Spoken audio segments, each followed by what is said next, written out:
Coming to you from the innovative, immersive Hyundai Virtual Next Weather Sphere.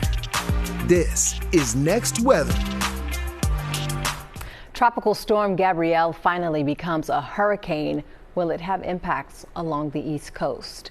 Meteorologist Grant Gilmore is in the Hyundai Next Weather Sphere with more on the forecast. Hey, Grant. Indirect impacts, Aziza. And look, this system, while it's not strengthening right now, it's poised and ready to become a major hurricane by this time tomorrow. Let me pull up a couple of city locators here, show you where this thing is. It's a Category 1 hurricane, 75-mile-per-hour winds right now. It's passing just east of Bermuda, but have a look at this thing because it's going to begin to strengthen here pretty quickly as we head through the next 24 hours. Again, 75-mile-per-hour storm. This is the 11 o'clock advisory from the National Hurricane Center, but it's forecast to get wind speeds up to 115 miles per hour just in a 24-hour period. So that would be some rapid intensification.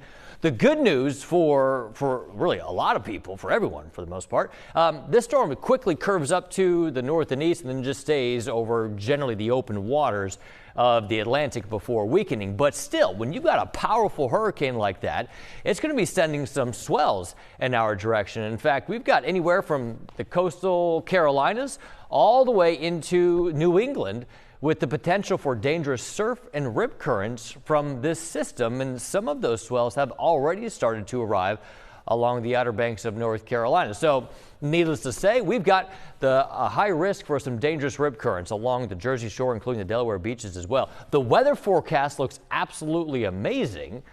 Low to middle 70s Monday and Tuesday. It looks great, but just know those water conditions aren't going to be all that great because of those swells and that surf picking up a little bit. In fact, looking here at Margate, doesn't look too bad, but that's the thing. Sometimes those rip currents can be a little misleading and you may not realize that danger that's lurking just off the shore. In the meantime, hey, today was the last day of summer. Can you believe it? It didn't really feel like it, though. It felt more like fall out there with temperatures that were warming into the middle 70s.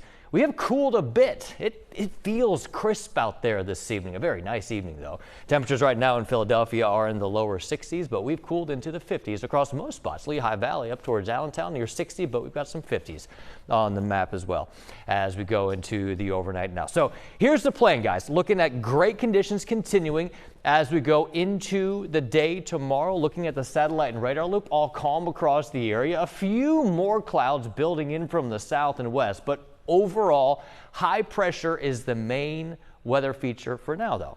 It's sliding up to the north and east. We've got a frontal boundary off towards our west. Now, that front will actually lift through the area as we go through the day tomorrow. So we'll start with those temperatures in the 50s, if not the 40s. We'll see a little cloud cover, but as the front lifts north, our flow shifts to the south and west. That gets us a little bit warmer tomorrow. High temperatures back up to near 80.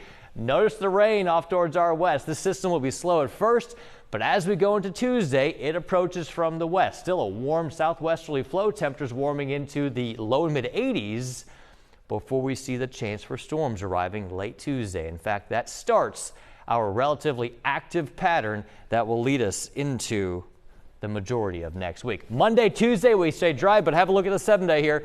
We're back up to near 80 on Wednesday, but plan on scattered showers and a couple of storms, and we'll keep that chance, almost about a 40 to 50% chance for those scattered storms all the way through Saturday, maybe finally breaking that pattern as we go into the second half of next weekend.